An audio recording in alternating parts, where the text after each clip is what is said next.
Drowning by Mehnaz Sahibzada. Our breakup began the way many do, with a gradual process of admitting there were issues, followed by the mental yo-yo of whether these problems are worth the perks, then a period of limbo, discussions with my therapist, a distancing and indifference, and a sense that things were actually dying. Walking away was no longer an option. It was inevitable. Recognizing this, there came acceptance. Later, a formal announcement to friends. A kind of coming out, if you will, which was sometimes met with support and others with suspicion. At the library, I sometimes still think of you as I pass the aquarium on the way to the restroom. Opening my handbag, I spot the ghost of you in the small mouthwash bottle where I used to hide you, hiding from myself. Our affair began when I was 18. I fell for you as a freshman at the U. My roommate brought you to our dorm room one evening. Sliding off flip-flops, she introduced you with a guilty smile. She seemed to obsess over you, but I didn't think she could claim you just because she fell for you first. You teetered by my seashell collection. Seeing you, I blushed, thinking of the ocean. We fell into a pattern of hanging out. You didn't mind me smoking, you encouraged it. You saw me naked before I really knew you. We made out during parties near campus. You hummed in my room while I wrote poems. I carried thoughts of you while walking. I surmised you were a narcissist who took center stage. Others worshipped you, but you made things so pleasurable, I couldn't call you out. My immigrant parents didn't know about you.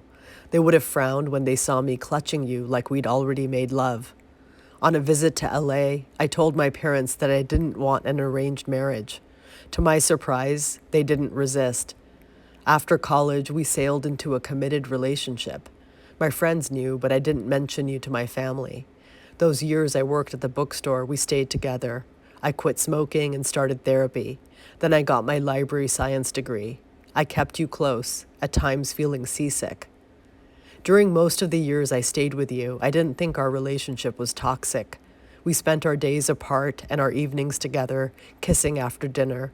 You made me laugh, but sometimes your availability annoyed me.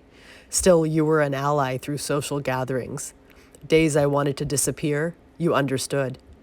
I rarely questioned you. You stood by me through brunches with friends and trips to London. When I visited family in Pakistan, I traveled without you, but when I returned, I sought you out. My friends adored you, and my coworkers swooned over you. There were difficult moments, yes, but that was to be expected. Most days you seemed to offer more than you took. I thought if I got pregnant, we'd break up, so I took birth control pills. You forced things out of me I wasn't ready to share, and it bothered me that under your spell I confessed things. The months turned into years. I traveled to Portland, Paris, and Tangiers, meeting you in every city. Your presence cheered my steps. Sometimes between shelving books, I'd steal you into the bathroom at work when no one was looking. It made me feel sexy, all the secrecy, worrying that others might find us, feeling the sweat bead my neck. I loved the white walls of the library, the gigantic saltwater aquarium downstairs glowing with tropical fish. I wanted to pen odes to the fish, but you never took much interest. Still, you were my muse. You melted the blues away, igniting my heart. On that trip to Napa, I felt a jealous wave when the French tour guide, your clingy friend in the red skirt and cream blouse, held you so tenderly, taking you in, like she knew you in a way I never would. I almost broke up with you that night. Back at the hotel, stripped down to lingerie, the moon peering in through the window, my skin quivering with rage, I crumbled. I lay on the bed in the semi-darkness, acknowledging how much I'd lost myself in you. When my body gave me headaches, I blamed it on stress. Ignoring the signs, I kept reaching for you. I journal about you but wouldn't name you. I dwelled on the sensations of you, the way you felt inside me. I snapped pictures of us together and posted them on social media. Sometimes there were others in the photos, but I told myself our link was special. Fleeting moments of doubt, the only threats. During my roaring 20s, we were inseparable. When my smarmy boss made a pass at me, I clung to you as I'd never done before.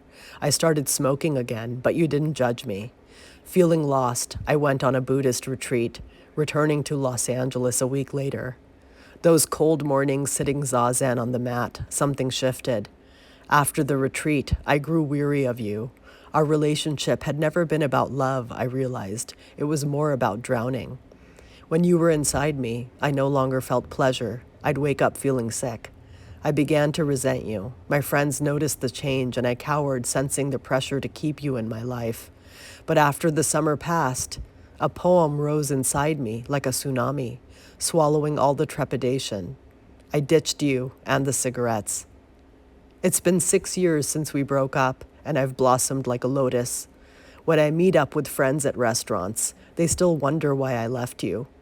Ordering another round, they ask if I miss you, what I do now for fun. Without you, I've discovered a quiet contentment, but I don't verbalize this. I sip lemonade.